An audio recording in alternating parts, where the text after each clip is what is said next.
Olá, sejam todos bem-vindos e bem-vindas a mais um episódio do Agora Pode, do Entreter. Eu sou a Aline Marques e hoje a nossa conversa é sobre arte, sobre escuta, sensibilidade, música, mundo digital, que tem transformado a nossa relação com o tempo e com o outro, né? E com nós mesmos, é claro.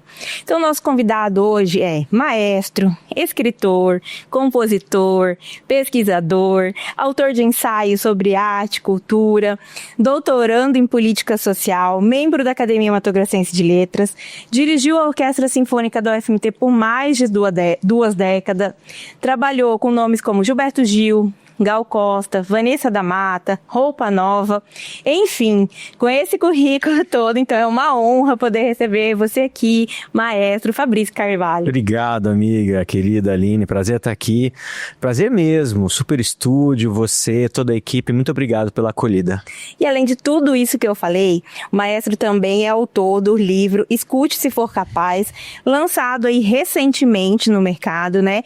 Reflete sobre como o excesso de informação e o ruído digital está impactando a nossa capacidade de sentir, pensar e relacionar.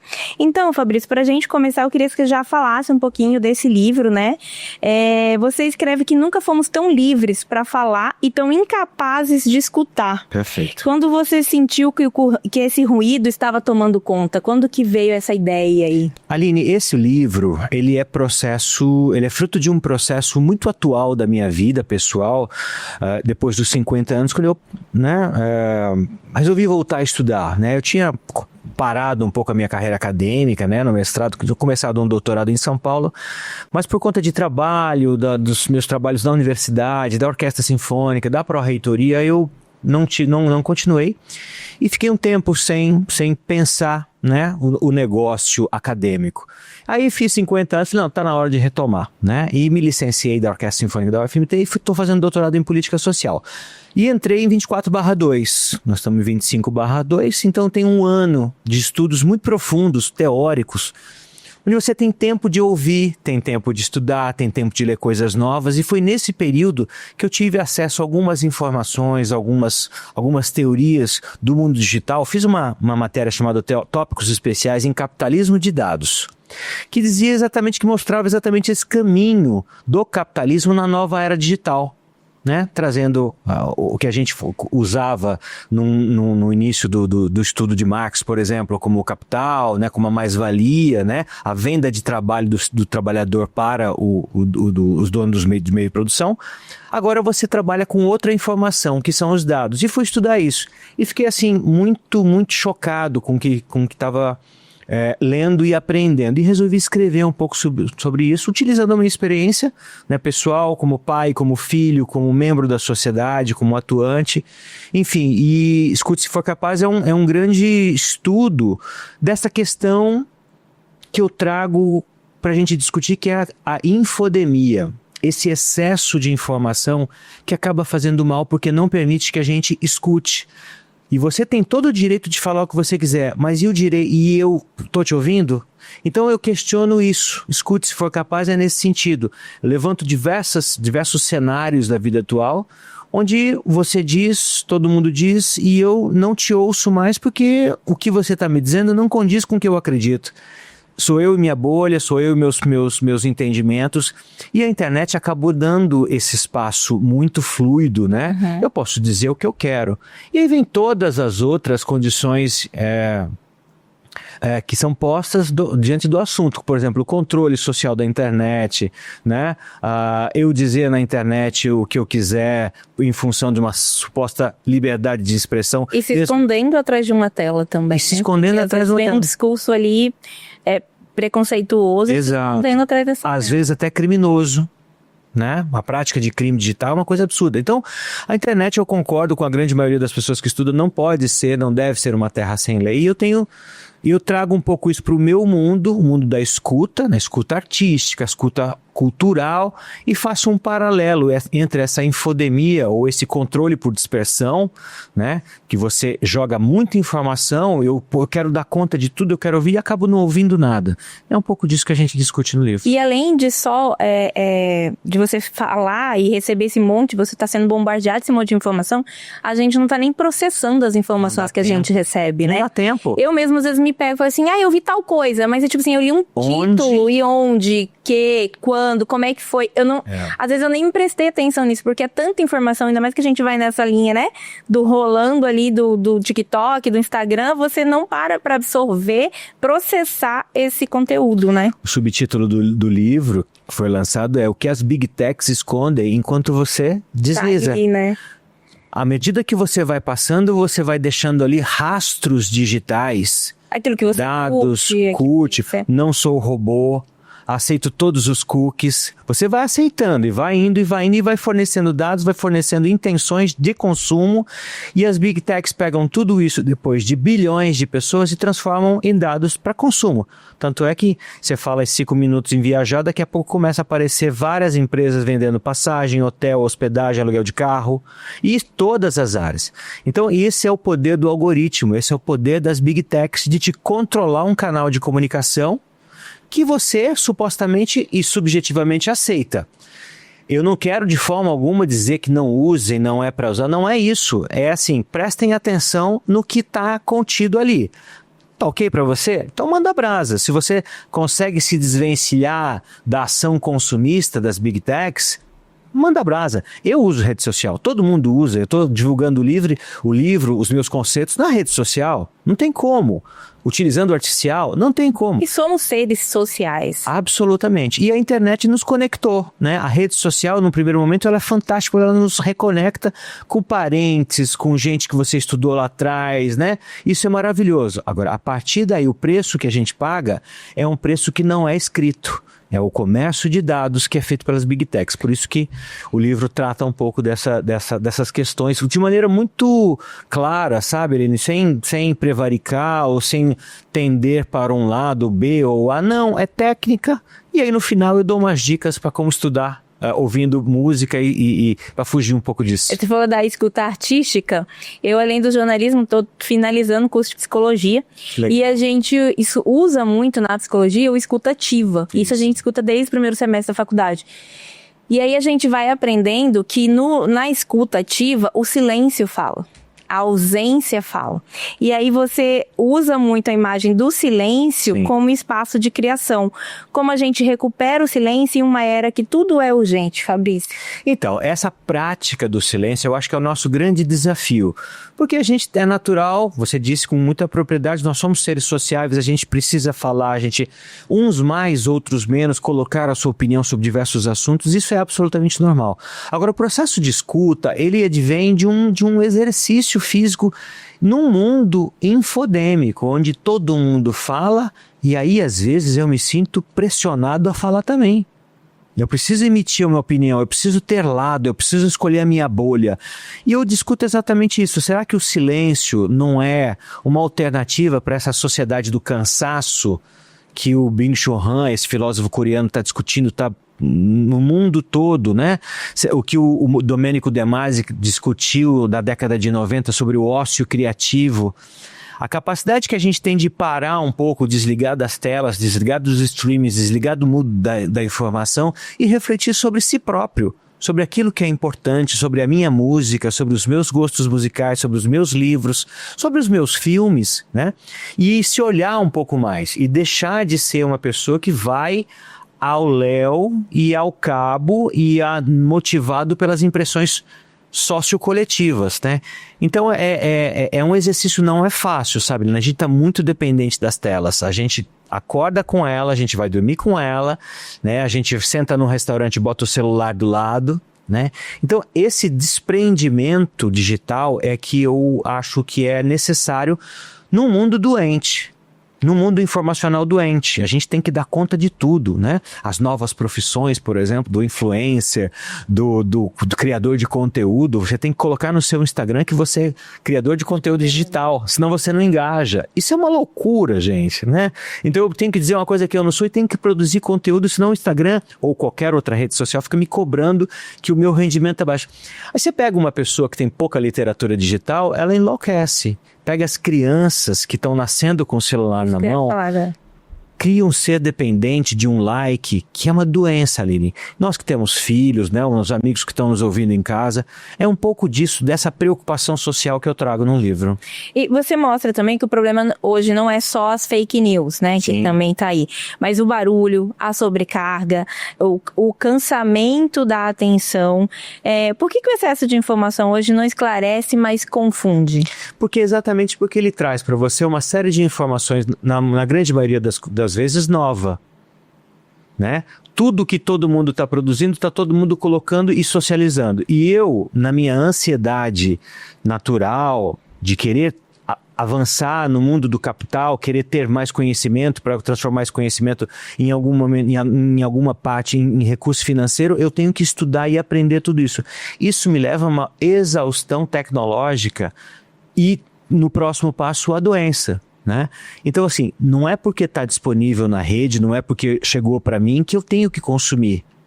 A rede social, ela tem que ser um processo de aprendizado / diversão.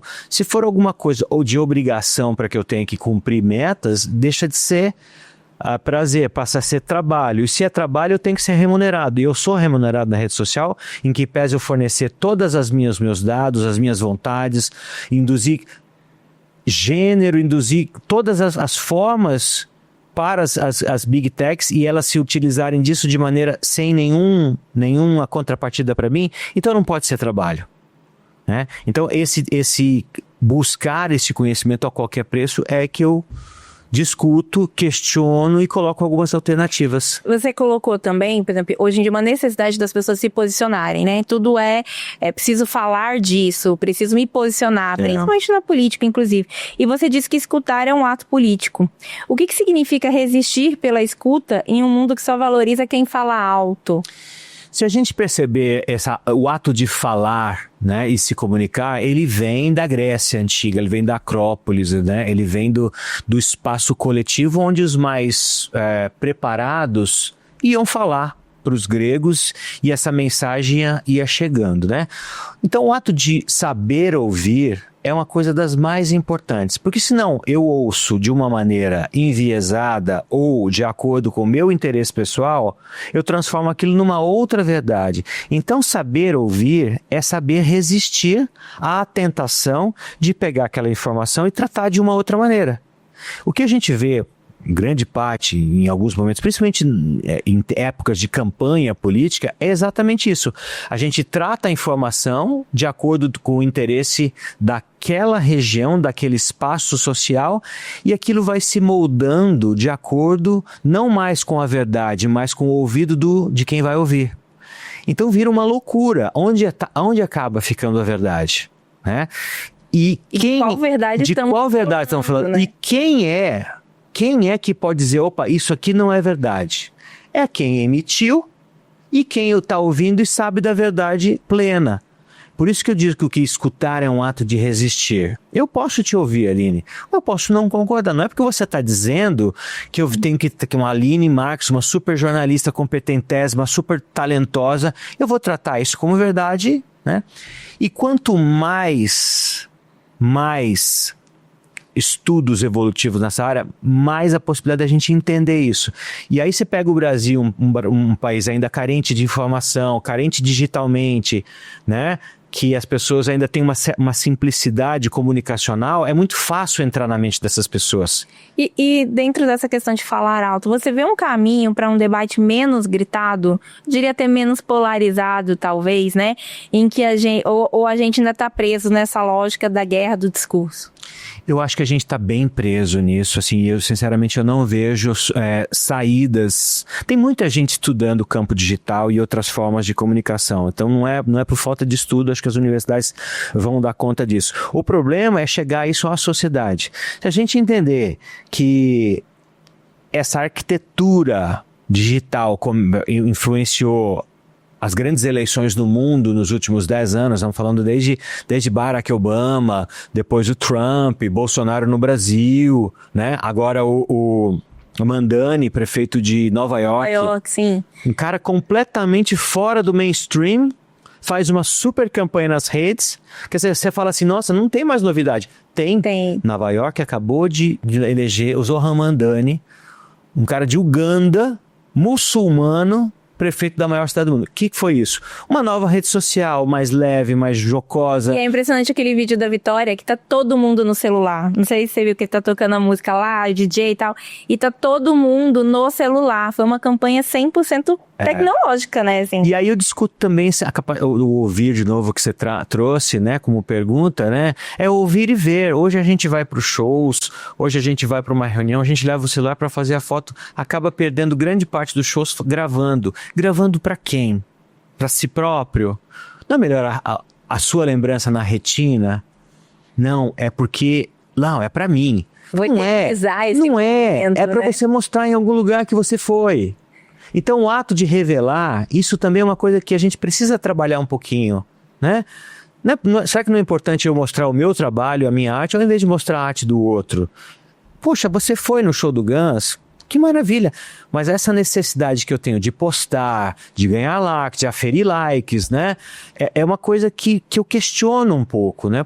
Porque eu trabalho com a arte, eu trabalho com a cultura, eu trabalho com essa informação pura. Então é um pouco disso. E longe de mim, Aline, querer dizer faz isso, não faz isso. Não foi esse o objetivo do livro. As pessoas que estão lendo têm dito isso, né? Poxa, tem caído algumas fichas, mas eu não me sinto obrigado a fazer.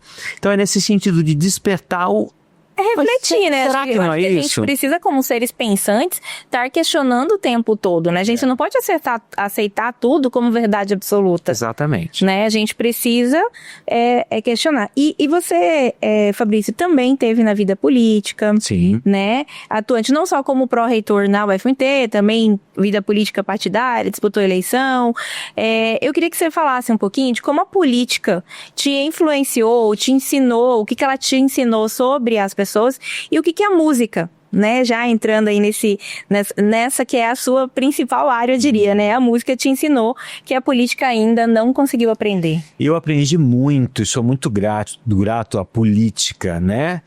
A política partidária foi um capítulo, mas eu sempre fui um homem político. Eu sempre gostei de trabalhar em conjunto, sempre gostei de pensar a sociedade, sabe? De uma forma muito natural. E aí com isso você vai conhecendo gente que também pensa assim, você começa a formar um time bom, né? Então eu sempre me cerquei de gente muito competente, gente que estuda o processo sociológico, né?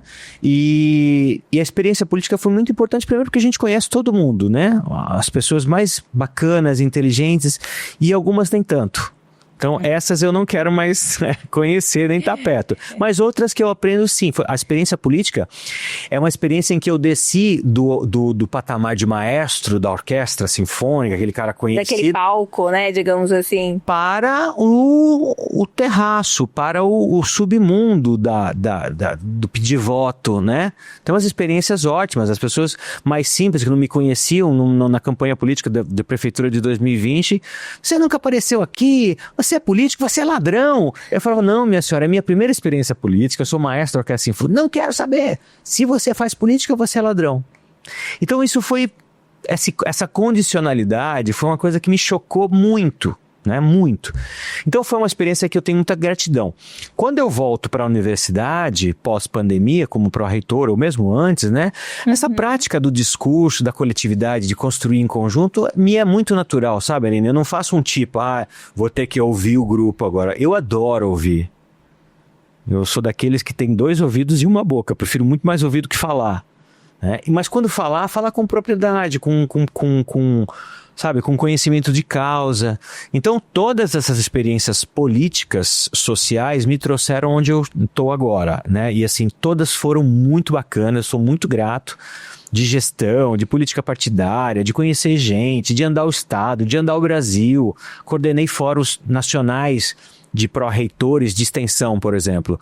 A extensão é quando a universidade se expande para a sociedade. Eu acho isso sensacional. É o que eu fiz na orquestra a vida toda. É o que eu fiz com todos os equipamentos culturais da universidade do tempo que fui pró-reitor. Então, me é muito natural esse movimento todo, né? E me trouxe até onde eu tô, né? Agora conversando por meio da literatura, das letras, tô muito feliz. E assim, as pessoas que nem você falou, né? A mulher falando, político ladrão, e esse senso comum da política. E eu ouço às vezes de muitas pessoas, eu não gosto de política. Eu não quero falar de política. Só que você querendo ou não, a política tá na sua vida. Exato. Ela faz parte de tudo que você faz. Tudo. Não existe nada sem política. Exato. Né? E aí, falando assim, quando a gente fala, música e política tem a ver? Tem também. Porque a gente precisa falar de políticas culturais, não é mesmo? Sim, exatamente. Então, tem um debate muito forte em nível nacional. Eu queria que você falasse pra gente, até com essa sua experiência política, como pró-reitor, acho que da UFMT talvez tenha tido até contato com relação a essas questões das leis de incentivo à cultura, né? Sim. Tem muita polêmica sobre a Lei Rouanet, a Lei do Audiovisual, que houve uma separação depois. Aqui no estado é um pouquinho diferente a lei, mas ela também tem essa questão de incentivo. Eu queria que você falasse a sua opinião sobre isso, né? E se você acha que a cultura foi se enfraquecendo no debate político, se ela pode... Acho que hoje ela até exerce um papel maior institucional, mas se é possível, talvez, resgatar ainda mais a cultura para algo... mais além de entretenimento. Além de Estado mesmo, e até independente de política partidária, sabe? Perfeito. Perfeita a tua pergunta e muito importante. Vamos por partes. Eu vou começar com as leis. As leis são estratégias de desenvolvimento econômico. A Lei Rouanet, de 1991, né, no governo Collor, ministro da Cultura Sérgio Paulo Rouanet, um diplomata de carreira muito inteligente, um cara preparadíssimo, percebe que só o Estado brasileiro não dava conta de, primeiro, entender as necessidades regionais, distribuir recursos quantitativos da sua fonte 100 e desenha a lei de incentivo à cultura. O que é a lei de incentivo à cultura? Você faz um projeto, esse projeto é avaliado pelo Ministério da Cultura, esse Ministério da Cultura aprovando te dá uma carta de crédito e você vai até o mercado negociar os impostos devidos do imposto de renda com a União, tendo interesse da empresa, ela te dá um ok e você troca a carta para o recurso e desenvolve o projeto. E sim, em linhas bem primárias, não é tão simples assim, mas só para o nosso amigo de casa entender, nossa amiga entender. Porque essa captação é difícil. Por quê? Porque alguns estados não são arrecadadores de imposto de renda na sua matriz. Outros casos, como por exemplo as grandes empresas do agronegócio, às vezes têm crédito de imposto e não imposto devido. Então é uma engenharia muito difícil. Aline, eu estou no doutorado, eu entrei com essa pauta para estudar a lei Rouanet em Mato Grosso. Por que ela não é tão desenvolvida? Nós temos uma ideia mais ou menos de umas 500 empresas que teriam capacidade fiscal... 500 empresas em Mato Grosso. Capacidade fiscal de aderir à lei Rouanet. No máximo 5, 6 fazem isso. Então isso vem também de uma cultura do patrocínio, que no Brasil não tem, já nos Estados Unidos tem. A Lei Rouanet sofreu uma devastação moral no último governo de Jair Bolsonaro, né, misturando alhos com bugalhos, né, que os artistas que apoiavam o PT tinham a Lei Rouanet. Isso não é verdade. A Lei Rouanet, ela sustenta praticamente todos os grandes projetos culturais de formação social. Nosso Instituto Ciranda é Lei Rouanet, Flauta Mágica, todos os grandes projetos, né, no Brasil são mantidos, museus, orquestras profissionais são mantidos com Lei Rouanet. Então é desenvolvimento econômico de apoio à cultura. Então são vários equívocos em relação à Rouanet que a gente precisa abordar. E também tem um outro olhar, um olhar um pouco mais social. Quando eu delego para a empresa que ela vai decidir o que é importante apoiar ou não para a cultura, o que eu estou fazendo? Estou privatizando a escolha do que é importante para as pessoas. E por isso grandes artistas com milhões e pequenos com... Claro, porque para a empresa me interessa apoiar o Gilberto Gil e não o Fabrício Carvalho. Uhum. Quem é o Fabrício Carvalho perto do Gilberto Gil? Então, esse desequilíbrio a gente faz a crítica também nos estudos. Eu não posso delegar para a iniciativa privada tão somente os desígnios da política cultural brasileira. Então, este equilíbrio entre o público e o privado é uma coisa que precisa trabalhar. Em Mato Grosso, a gente já teve uma lei de incentivo à cultura chamada Lei Hermes de Abreu. Que dava o aporte, né? Só que era ICMS. Eu entrava com um projeto, a Secretaria de Cultura aprovava, o Conselho aprovava, me dava uma carta, eu ia até as empresas de Mato Grosso que recolhem ICMS e trocava. Mas teve uma época que ia dinheiro direto, né? Tinha um fundo. Então, isso... que acho que vinha dinheiro da Energisa, alguma coisa assim. No governo Blairo Maggi, ele suspendeu e retomou o fundo. Vem todo para um dinheiro, uma fonte única, e o governo destina para onde vai. Também acho que é errado, porque você perde a oportunidade de dialogar com o mercado. Então, aquele equilíbrio que eu falei entre o que precisa ser feito, né? Exatamente, a hibridização das leis de cultura, que é uma coisa que a gente vem discutindo na Assembleia, que toda vez que eu sou chamado para contribuir, eu digo isso. Quando a gente conseguir hibridizar o processo de arrecadação para a cultura, a gente vai ter um canal amplo. Aqueles que não têm condição de dialogar com o mercado são socorridos pelo fundo público. Mas quem tem condição, um grande festival, um grande show, a própria Orquestra Sinfônica da UFMT já foi beneficiária da Lei Hermes de Abreu. Por quê? Porque a Orquestra Sinfônica tem uma visibilidade. Todo mundo quer se associar com a Orquestra Sinfônica. A Orquestra do SESI, da qual eu sou maestro esse ano, como convidado, ela também utiliza a Lei Rouanet. Então, assim, depende muito do tamanho do bebê para a gente tirar uma foto melhor dele. Né? Então há que se ter um equilíbrio, e eu tenho estudado isso fortemente no doutorado agora, aliás é a matéria da minha tese, né? Em relação à política, eu acho assim que a gente está muito aquém das nossas possibilidades, sabe, Aline? Acho que o estado de Mato Grosso, com essa pujança econômica que tem, com essa capacidade de diálogo com o Brasil, está no centro do Brasil, a 200 quilômetros da América Latina, 200 quilômetros da Bolívia, e às vezes a gente fica de costas para a América Latina querendo ser Rio e São Paulo.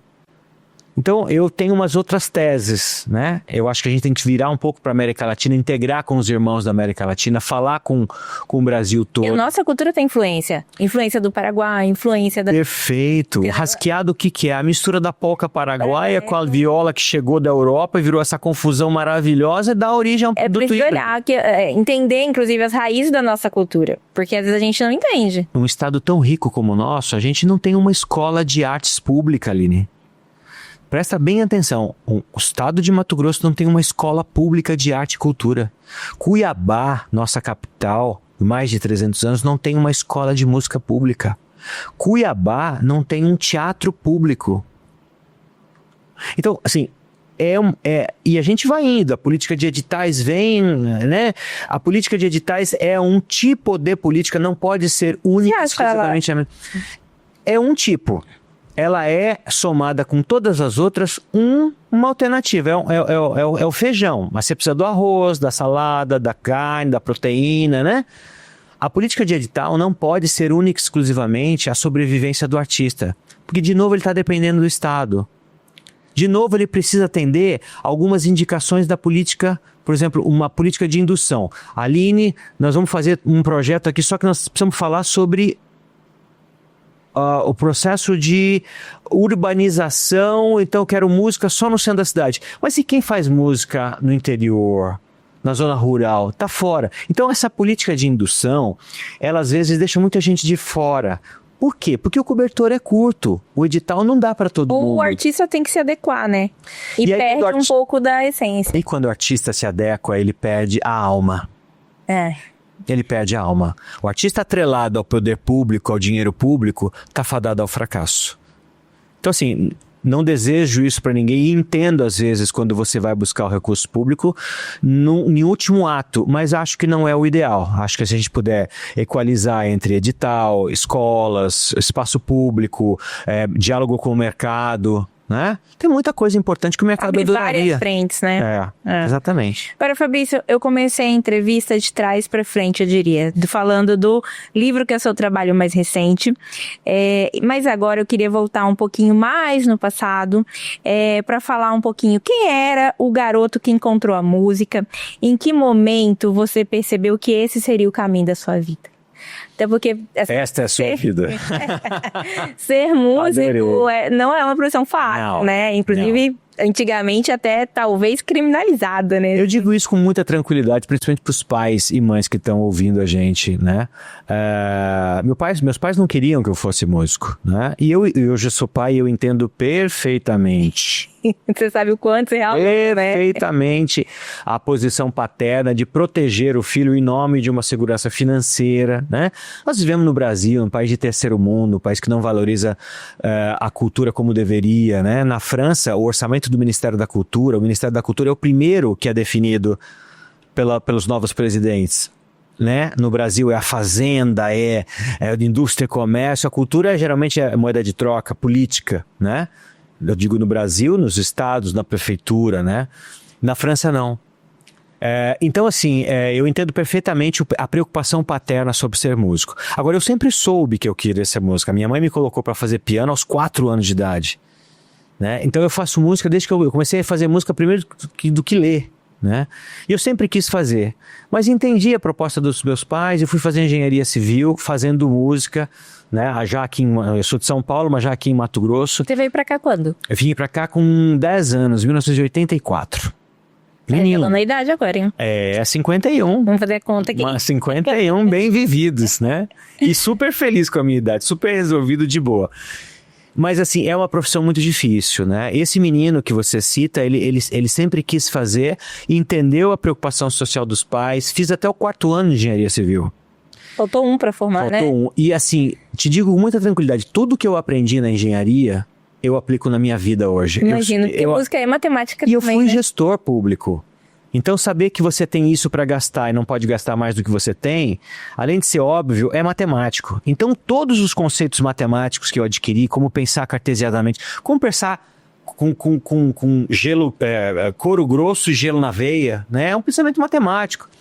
Então, assim, tudo me serviu. Eu sou muito grato ao período que fiz. Mas chegou um momento que eu falei para os meus pais, não dá mais, estou indo embora, vou estudar. E fui para o Rio, me graduei em regência, depois eu fui para São Paulo fazer o mestrado, né? Tava fazendo doutorado em São Paulo. Aí fez faculdade de música mesmo? Faculdade de música no Rio e mestrado em música também na Unicamp. Mas aí a minha vida já estava rodando, né? Eu já era músico profissional, já toquei muito na noite, Aline. Às vezes, o maestro Fabrício Carvalho, já toquei muito, já toquei em cada boteco que você não faz. Barzinho, pra ganhar e às vezes pra jantar. Pra jantar, ganhar a janta. A janta, menino. E achava o máximo. Achava o máximo tocar, né? Então, assim, eu sou muito grato a todos os caminhos que fiz. Não é fácil. Num país do terceiro mundo, né? Não basta ser só músico. Eu não faço só música erudita. Eu faço trilhas para cinema, já fiz muita publicidade, já fiz muito jingle político, né? Então eu tenho uma carteira de clientes muito televisão, né? Fiz muita televisão, trilhas, né?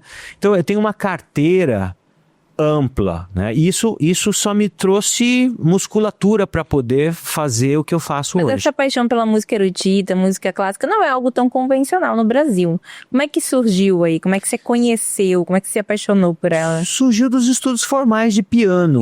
Ali, né? Porque o estudo formal do piano, ele é totalmente erudito. Depois, lá na frente, que você começa a fazer um popzinho, junta com os amigos da escola para fazer uma banda, aí você começa a tocar as músicas mais pop. Mas a formação inicial, ela é erudita. Então, o meu gosto musical erudito vem daí. E outra coisa, eu venho de uma família muito simples, mas muito culta. Né? Meu pai tinha uma empresa de engenharia, foi quando ele veio para cá, construir silos de armazenamento de grão. O Mato Grosso começava a plantar, e não tinha onde colher, não tinha onde armazenar. Meu pai veio construir silos, aí que ele conhece Mato Grosso. Minha mãe, professora. Minha mãe fazia recuperação de objetos de arte, gesso, madeira, sacros, trabalhava na escola e ia para casa fazer as reformas para complementar também o orçamento. Fazia parte da sua... De maneira natural. De maneira muito natural. Então sempre teve muitos instrumentos na minha casa, livros, coisa... misturava com brinquedo, entendeu? Era uma coisa muito natural. Então para mim... E aí acho que meus pais deram sorte, né? E colocaram isso tudo no meio de um menino que eu sou apaixonado por música. Música é minha vida. Defendo a linguagem musical. A hora que a gente conseguisse se comunicar por música, acabou o problema da comunicação no mundo. Não precisa mais inglês, mandarim, não. Defendo umas teses meio assim, em função de ser apaixonado. Agora, você esteve mais de 20 anos, 27 anos à frente da orquestra da UFMT. Isso. Isso exige aí resistência, diálogo, gestão, né, paciência. Como é que foi manter e sustentar uma orquestra em Mato Grosso, que não é um estado tão, né, que tem uma tradição nesse tipo de música, durante tanto tempo, mas mais que isso, Fabrício, você revolucionou também a visão da orquestra. Você levou a orquestra, eu diria, para um público que talvez nunca tivesse acesso, trazendo músicas, trilhas, né, de filmes, enfim, shows em praças, em parques e tudo mais. Então, dando acesso à população, né? Como é que foi isso, essa trajetória de mais de 20 anos, quase 30 anos, né? Eu acho que são duas coisas. Primeiro, acreditar. Eu acredito nisso.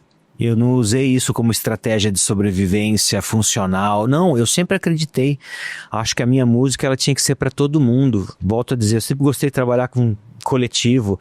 Se eu fosse um homem músico individual, eu montaria no meu piano e tocaria para mim mesmo, seria um grande concertista, mas eu nunca quis isso, né? E outra coisa, você coloca com propriedade, nós estamos no Mato Grosso, eu só tinha uma orquestra profissional na minha época, que era a Sinfônica da UFMT. Então, se eu não fizesse esse movimento, eu ia cada vez mais falar para poucos e falando para poucos, aplica um limite aí, vou falar para ninguém. Né? Então, o ato de sair da universidade, dos muros do teatro, de ir para igrejas, para centros comunitários, para as praças, é um ato de resistência. De novo, a resistência sobre o que às vezes a massa te manda fazer, né? Ah, mas a orquestra é erudita, tem que ser no teatro, no ar-condicionado. Não. A orquestra ela é pública, ela tem que estar onde o povo está. O Milton já falava isso, né? Então, assim, foi um movimento muito natural, mas foi também um ato de sobrevivência e resistência. Ou a gente mostra para Mato Grosso a importância de ter uma orquestra sinfônica, ou a gente vai morrer. E não morremos, pelo contrário, ficamos firmes, passamos por diversas dificuldades, sempre correndo atrás de grana, né? Porque a cultura na universidade não é a área fim, é a área meio. Então não tem orçamento para a área meio. Quando sobrava alguma coisinha, e fruto de um trabalho político que eu fiz muitos anos na universidade, por isso que eu fui ocupar espaços, por isso que eu fui ser pró-reitor, para poder lá dentro, na mesa de negociação, dizer, olha, é importante orçamento para cá, é importante orçamento. Por isso que eu fui fazer política partidária, fui ser pré-candidato a prefeito de Cuiabá, para dizer o seguinte, Cuiabá precisa cuidar do seu centro histórico, porque ali tem cultura. Foi um pouco além da música, né? Mas eu usei muito isso a nosso favor e acabou dando muito certo. Eu tenho muito orgulho do trabalho que fiz na Sinfônica da UFMT, que repercute na tua fala, repercute em nível nacional, ganhei prêmios, enfim. Mas também acho que não fiz mais do que a minha obrigação. Eu tinha uma universidade, eu tinha um incentivo da minha sociedade, eu tinha um apoio dos meus amigos jornalistas, a gente se conhece há tantos anos, tantas vezes a gente falou sobre isso. Então eu sou muito grato pelo que aconteceu e acho que é possível fazer muito mais. E inclusive, agora você inicia um novo momento como maestro, né? Convidado. Comecei de novo. Tô nervoso. Paixão nova. Da Orquestra SESI na sua temporada de 2025, mas pelo jeito acho que vai estender aí as temporadas. Vamos ver o que o presidente fala.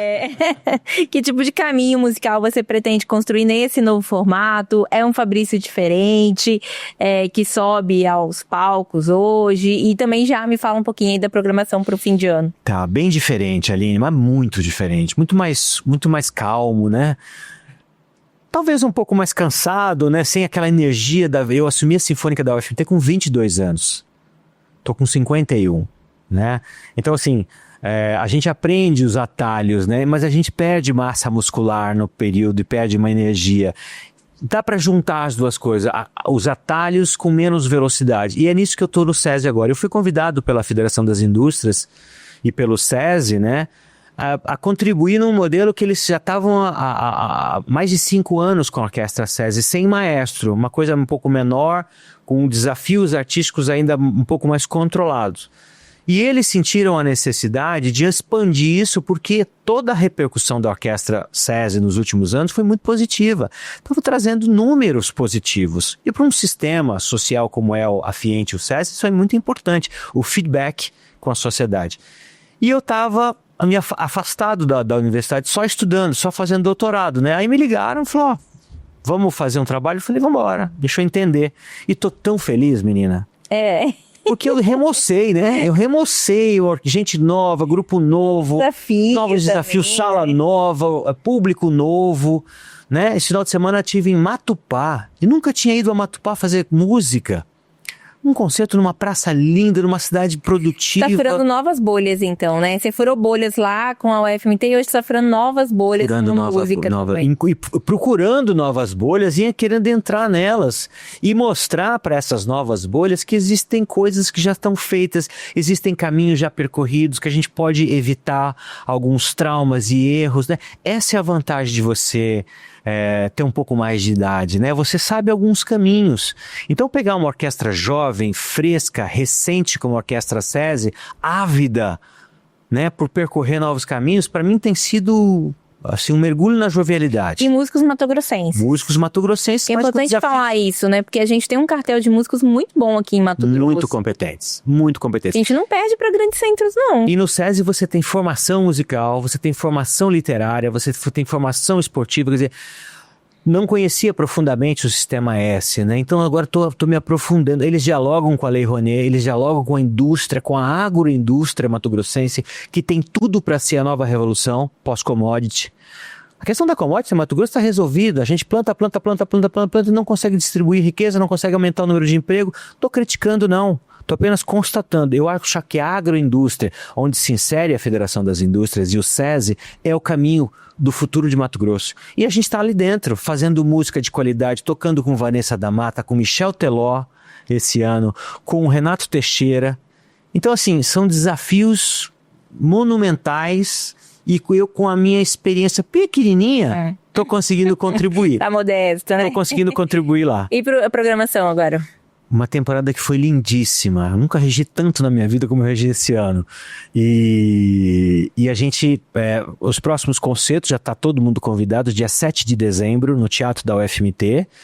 E no dia 13 de dezembro, um grande concerto de Natal na Arena Pantanal. Ah, legal. Projeto que a gente tem de SESI Arena, SESI no Parque, quando a gente toca no Parque das Águas, né? O SESI na Arena, quando a gente toca na Arena Pantanal. O Michel Teló foi Arena Pantanal, já 10 mil pessoas, né? Vanessa da Mata foi Arena Pantanal.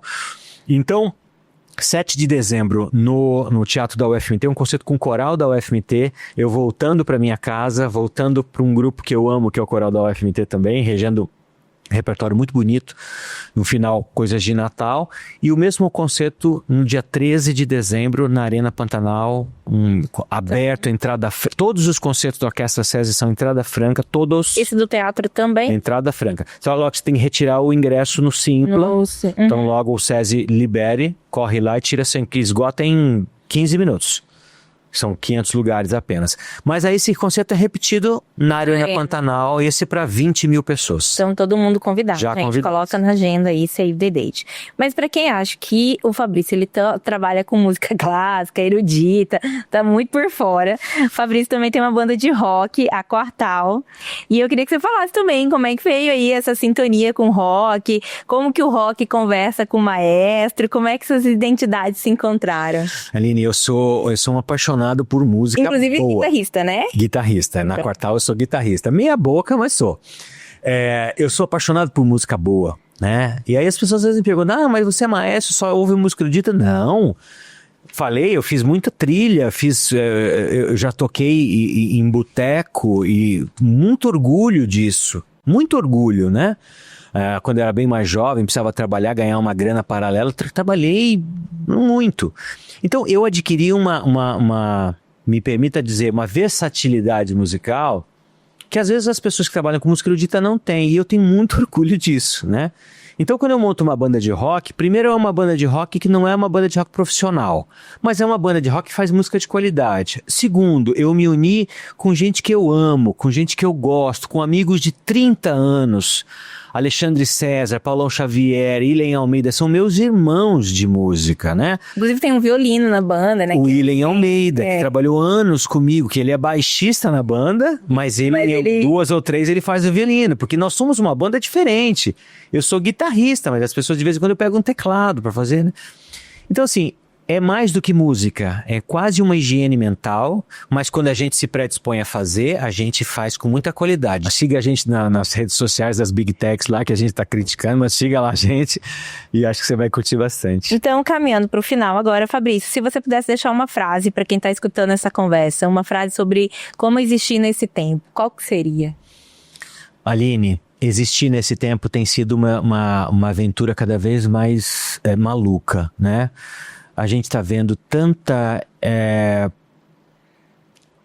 coisa ruim, né? A gente está acabando de ver uma guerra terrível no Oriente Médio, uma delas, Rússia e Ucrânia. Enfim, eu acho que a paciência e a sociabilidade é uma questão que está faltando muito entre as pessoas, né? Reflete-se muito na política, nessa polarização maluca que a gente vive, não só no Brasil, no mundo todo, os extremos, né? A extrema esquerda, a extrema direita, a ascensão de uma extrema direita quase fascista nazista na Europa, assustadora, né? O papel do presidente Trump nos Estados Unidos, dessa reserva americana maluca de não negociar, se bem que ali eu acho que tem um pouco de truque, né? Bato na mesa, digo que não, depois eu negocio por trás. Imagina de fumaça às vezes. Eu acho que o mundo já leu o presidente Trump, né? Mas assim, eu acho que esse radicalismo é um momento muito ruim. E as redes sociais contribuem para isso, porque ela diz só o que você quer ouvir, ela diz só o que você precisa consumir, ela reserva o direito de só dizer coisas que você gosta de ouvir, e nem sempre aquilo que me convém eu devo utilizar, né? Então assim, paciência, aprenda a se escutar, se dê um tempo, reflita sobre você um pouco mais, leia mais, ouça mais, se ouça mais, menos tela, menos face, mais contato pessoal. Mais contato pessoal. Eu acho que a gente ganha em sociabilidade, ganha em direito de reivindicar coisas, né? Perceba como as reivindicações hoje são menores. Por quê? Porque a gente não se fala. Se a gente não se fala, a gente não combina. A gente só se fala por WhatsApp, eu só fico sabendo de você pelas tuas redes sociais. Que loucura que a gente está vivendo. Então a gente não tem mais o afeto do contato. E com isso a gente perde força coletiva. Eu ainda sou daqueles que acham que a sociedade unificada ela é muito mais forte do que o indivíduo. Então, se dê um tempo, escute se for capaz. E para quem se interessou pelo livro, como que faz para adquirir? Legal. Primeiro, vou ficar muito feliz de se as pessoas lerem. Quero esse livro nas bibliotecas, vou trabalhar muito para isso, né? Quero esse livro acessível, né?